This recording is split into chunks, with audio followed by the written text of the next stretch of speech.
The Bears came in rolling, the pressure was real, and yet when the clock hit 0, it felt like something had shifted. It felt less like one win and more like the moment everyone else in the conference has to stop and ask, how ready are we for this version of Green Bay? On offense, it looked like a group that finally knows exactly who it is. Jordan Love shook off an early mistake and then started dealing, stacking 3 touchdown passes without panic. Without drama, just calm answers every time Chicago tried to climb back in.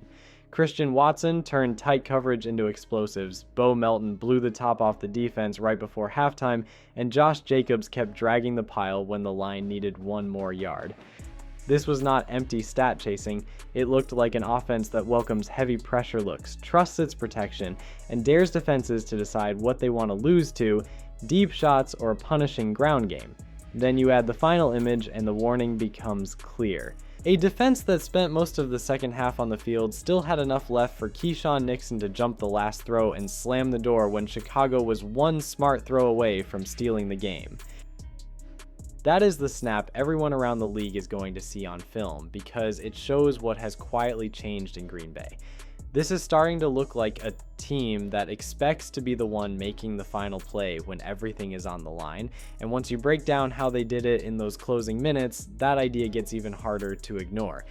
But before we get into that, hit that like and subscribe button for more Packers and all the NFL content. Let's aim for 300 likes on this video. Everything comes down to one long march and one daring gamble. Chicago has the momentum. The crowd is nervous, and the Green Bay defense has been on the field for what feels like the entire second half. Then Josh Jacobs and the offense take the ball with the score tight and the season feeling heavy. It is not a fast highlight clip drive. It is slow, patient, and stubborn with short gains, tough blocks, and smart decisions. The clock keeps draining, the Bears front keeps leaning in, and Green Bay keeps refusing to blink as they push deeper into the red zone. Then comes the moment that tells you what kind of offense this really is. It is 3rd and goal. The line has already failed a couple of cracks at the end zone, and everyone in the stadium knows the ball is going to Josh Jacobs. Chicago stacks bodies at the point of attack. There are defenders in his lap, and he still powers through for the touchdown that flips the game right back in Green Bay's favor. On an earlier short yardage, he had already dragged a crowd for extra yards on the sideline, turning what should have been a stop into a fresh set of downs. Those runs are more than stats. They are proof that this offense is built to answer late, not just start fast. But the story of that closing stretch is not complete without the last stand. Caleb and Chicago push right back down the field, reach the edge of the end zone, and line up a design that moves Caleb Williams out of the pocket with Cole Kmet slipping into space. One clean throw ends the night. Instead, Keyshawn Nixon reads it, drives under the root, and takes the ball away like he has been waiting for that chance all game. That single drive on offense and that single decision on defense show exactly what separates this team right now. And once you look closer at how Jordan Love handled every situation leading up to it, that picture of a true closer at quarterback only gets clearer. The part that really shakes people around the league is not just that Jordan Love put up numbers, it is how he did it in that kind of game, in that kind of weather. Early on, he makes a bad throw, gives CJ Gardner-Johnson a free interception, and the easy story would have been that the night is slipping away. Instead of forcing hero balls or shrinking, he settles in, starts reading the field, and turns the rest of the evening into a lesson in patience. By the time it is over, he has 3 touchdown passes, hits 17 of 25 throws, and walks out with a rating over 120 on a freezing Lambeau night that chews up a lot of quarterbacks, not just young ones. What stands out on the rewatch is how often Jordan Love wins with timing and calm.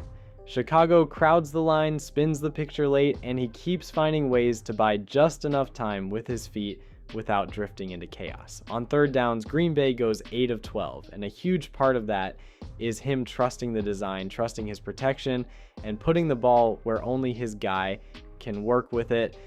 Sometimes that means ripping a throw into a tight window.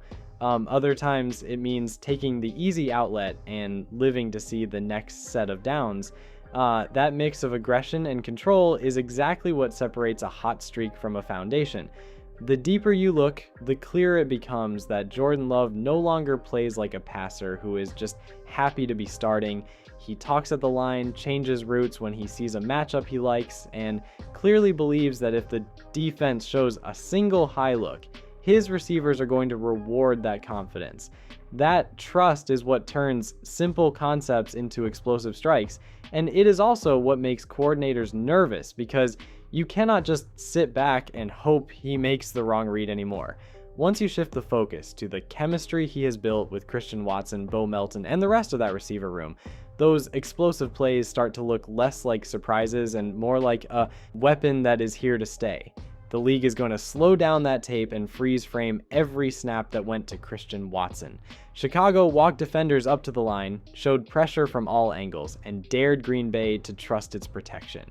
On one of those looks, Jordan Love gets clean time, Christian Watson gets a true one-on-one, and the ball drops in stride for a score that rips the air out of the building.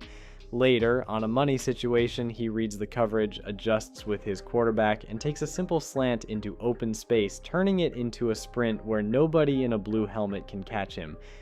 Those plays are not lucky breaks. They are a star wide receiver and his quarterback seeing the same picture and punishing a defense that thought it had them pinned in.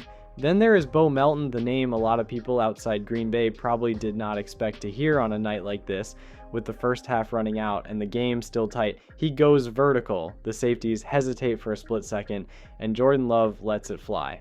The ball hangs just long enough for you to realize how badly the coverage has been caught flat.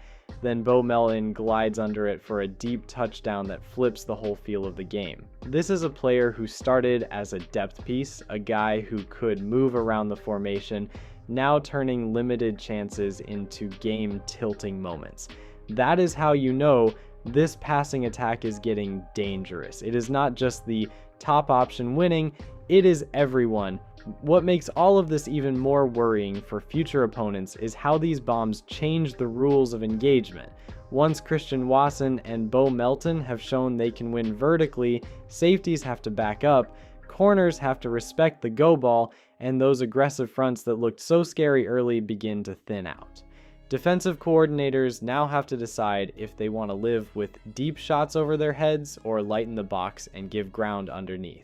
Green Bay loves that choice because it opens the door for another wide receiver who does his damage in the space those long routes create, and once you see how that player returned to the lineup in this game, the whole structure of this offense looks even more complete. The hidden warning inside this game is what the Green Bay Packers now look like when Jaden Reed is back on the field. Defenses used to be able to tilt everything toward Christian Watson and hope the rest of the room stayed quiet. That is gone. The moment Jaden Reed checked back into real action, Chicago had to respect motion, jet looks, and quick routes underneath, all while still worrying about the deep speed outside. Every time he shifted across the formation or stacked next to another wideout, the Bears had to communicate on the fly. And that constant stress is exactly what creates those tiny mistakes that turn into big gains. What makes Jaden Reed so important is not one crazy number, it is how many problems he solves at once. He can take a touch on the edge and force corners to chase horizontally, he can settle into soft spots on third down, and he can clear out a side of the field so Romeo Doubs or Bo Melton can sneak into open grass.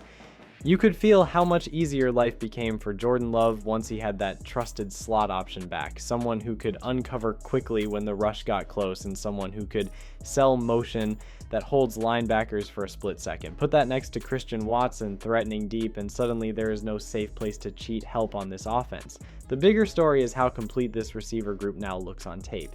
Christian Watson stretches the field, Bo Melton punishes lapses in focus, Romeo Doubs does the dirty work on the routes that move the chains, and Jaden Reed ties it all together as the piece who can be moved anywhere to attack whatever weakness shows up. For defensive coordinators, that means you cannot just load the box and dare the Packers to throw, because every alignment has an answer, and once a passing game reaches that point, it does something powerful for the rest of the roster, especially for a back like Josh Jacobs and an offensive line that is starting to set a new physical standard every time they take the field. The Green Bay Packers are not just living off pretty throws, they are building a style that starts with people getting moved in the trenches, and Josh Jacobs is the one carrying that message. All night, he kept taking handoffs into crowded lanes, lowering his pads, and finishing forward. 20 carries, 86 rushing yards, and a touchdown might not look wild on paper, but the way he earned them matters. Every time he pushed a pile or slipped through a tiny crease, he reminded Chicago that this offense is comfortable in tight spaces when the whole stadium knows a run is coming. That kind of steady punishment adds up in a cold game when defenders start to feel every hit. The offensive line deserves as much credit as any highlight player. Chicago stacked the box, flashed late pressure looks, and tried to confuse protections at the snap. Green Bay answered with calm communication and clean assignments, picking up blitzers just long enough for Jordan Love to deliver, and creating angles for Josh Jacobs to slice through on inside and outside runs. Even with the Bears holding the ball longer and trying to wear them down, the Packers still finished with 6.5 yards per play while Chicago sat at 4.6. That kind of gap tells you the front five were not just surviving, they were winning their share of snaps even when the numbers were tilted against them. This is why that last scoring drive feels heavier than a normal touchdown march. It was a test of will against a defense that had been leaning on them all half, and the Packers front did not flinch. They kept moving bodies, kept giving Josh Jacobs room to fight for extra yards, and kept the offense on schedule until the ball crossed the goal line. When a team can do that to a physical Chicago front that came into this game with real momentum, the rest of the league has to take note. And when you look at how strong the Bears actually were coming into this matchup, it becomes even clearer that this was not like Green Bay picking on a soft opponent. It was Green Bay outlasting a real contender. The Green Bay Packers did not send this warning by rolling over some lost team at the bottom of the standings. They did it against a Chicago group that has been one of the most dangerous stories in football, with Caleb Williams at quarterback and Ben Johnson calling plays. This is an attack that leans on DeAndre Swift and Kyle Monangai on the ground, mixes in Luther Burden, Cole Kmet, Colston Loveland, and Olamide Zacchaeus through the air, and keeps defenses on edge with motion and misdirection. When you watch this game from the Bears side, you see a confident unit that expects to move the ball, not a team hoping for lucky breaks. That is what makes the end result carry so much weight. You could feel Chicago's quality every time they got the ball in the second half. Caleb Williams kept finding answers, using his legs to extend plays and hitting tight throws that kept drives alive when it looked like the Packers had a stop lined up. DeAndre Swift and Kyle Monangai kept chipping away on the ground, forcing Green Bay to tackle all night instead of stealing easy 3-and-outs. When they reached the red zone on that final drive with Cole Kmet slipping into space and the whole stadium holding its breath, it was not a surprise. It was exactly what a good offense is supposed to do in a big moment, and it took a perfect read from Keyshawn Nixon to steal that ball and close the door. Even the build-up added layers to this chapter of the rivalry. Ben Johnson had already talked about looking forward to beating Green Bay 2 times a year, and a veteran like Tom Brady in the booth heard every bit of that as he described this matchup as strength on strength.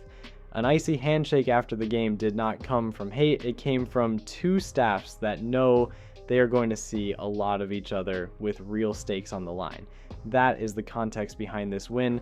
The Packers just outlasted a serious challenger in a playoff-style fight, and when you zoom out to what it means for the NFC race and the road through January, the bigger picture becomes even more interesting.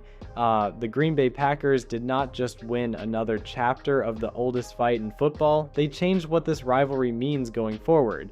For years, people joked that this matchup was about history more than real stakes, counting how many times Green Bay had beaten Chicago and treating it like a museum piece. Now it feels different. This game looked and felt like a postseason preview between two real threats decided in the last moments, with stars on both sides and a final play that will live in every highlight reel. When you line that up with how often these teams have met and how often Green Bay has walked out on top, it starts to feel like the Packers have turned that history into a modern weapon instead of just an old story. The standings tell the other half of the truth. One cold night at Lambeau put Green Bay back in control of the NFC North, pushed their record into real contender territory, and put the race for a premium playoff seed right in their hands. Chicago came in hot, ready to claim the division for themselves, and still left chasing. Green Bay now has a path where every late season week is about holding on to that advantage and maybe even climbing higher in the conference picture. That means more games like this one, more pressure moments, and more chances to prove that what happened here was not a one-time emotional high, but the new normal for how this team handles big stages and tight scoreboards. When you pull everything together, you can see the outline of a style that works when the stakes rise. A quarterback in Jordan Love who stays calm in the cold, receivers like Christian Watson, Bo Melton, and Jaden Reed who can flip drives in a single snap, a tone setter like Josh Jacobs who makes short yardage feel like his territory, and defenders such as Keyshawn Nixon who believe the last throw can belong to them. That mix is exactly what travels into January. Other teams will study this tape to prepare for Green Bay, but the real question is simple. Now that the Packers have shown this formula in a rivalry classic, can anyone in the conference actually stop it when the next high-pressure game arrives?